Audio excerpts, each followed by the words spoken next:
Au plus tard dans 36 mois, soit en mars 2029, un complexe immobilier à usage d'habitation et de commerce devrait être érigé sur ce site de 9000 m² à Ouaga 2000, non loin du monument aux héros nationaux.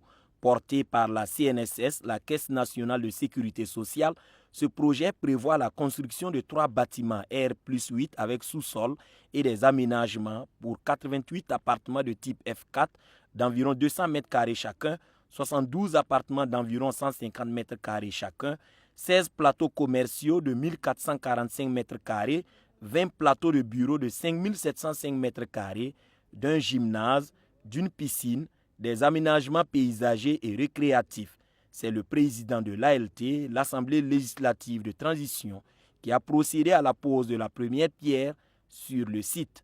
Et cet investissement s'inscrit donc dans notre politique d'investissement qui vise donc à disponibiliser des logements de qualité au service des Burkinabés, qui vise aussi à disponibiliser des bureaux ou d'autres types d'infrastructures pour donc l'activité économique dans notre pays. Pour ce qui est des bénéficiaires, le projet doit bénéficier à tous les Burkinabés. Comme je l'ai dit, il y a des logements, il y a des espaces commerciaux, il y a des espaces réservés à des bureaux. Donc ça va être vraiment à tous les Burkinabés. Et lorsque les travaux seront très avancés, nous allons lancer les souscriptions pour faire en sorte que tous les Burkinabés qui sont concernés viennent vers nous pour se renseigner sur les conditions afin donc de souscrire. Aucun Burkinabé ne sera mis de côté. C'est vraiment un projet pour tous les Burkinabés. Le concepteur-constructeur de ce complexe immobilier est le groupement d'intérêt économique ACPO et Bora Insat. 36 mois, c'est le délai dont il dispose pour livrer l'infrastructure, mais le président de l'ALT a souhaité un coup d'accélérateur au chantier.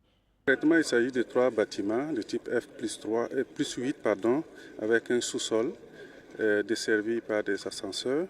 Et ce sont des bâtiments faits pour des appartements de type F4, F3, pour des bureaux, des plateaux de bureaux de service. Vraiment un complexe normalement constitué pour une convivialité entre la population résidente et celles qui viendront fréquenter ces locaux. Le coût de réalisation du complexe immobilier de type R+8 n'a pas été communiqué par la Caisse nationale de sécurité sociale, mais à terme, il devra générer annuellement des revenus fiscaux à l'État de 84 millions de francs CFA.